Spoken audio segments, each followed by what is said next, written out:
৮ বছর পর নির্বাচন অনুষ্ঠিত হচ্ছে ব্যাংকার্স ক্লাবের। প্রতিদ্বন্দ্বিতা করছে দুটি প্যানেল। সকাল 10টায় ভোট গ্রহণ শুরু হয়েছে, চলবে বিকাল 5টা পর্যন্ত। 1493 জন সদস্য ভোটাধিকার প্রয়োগ করতে পারবেন।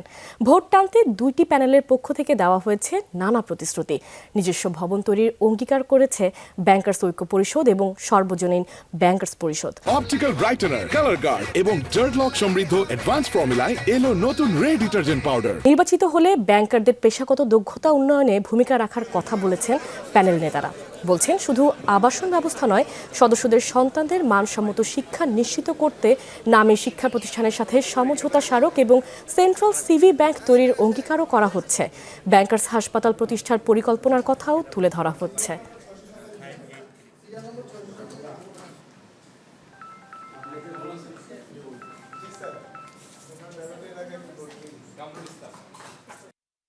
আমরা যারাই নির্বাচিত হই, আমরা যেন আমাদের ব্যাংকারদের ইউনিটি নিয়ে কাজ করি, ব্যাংকারদের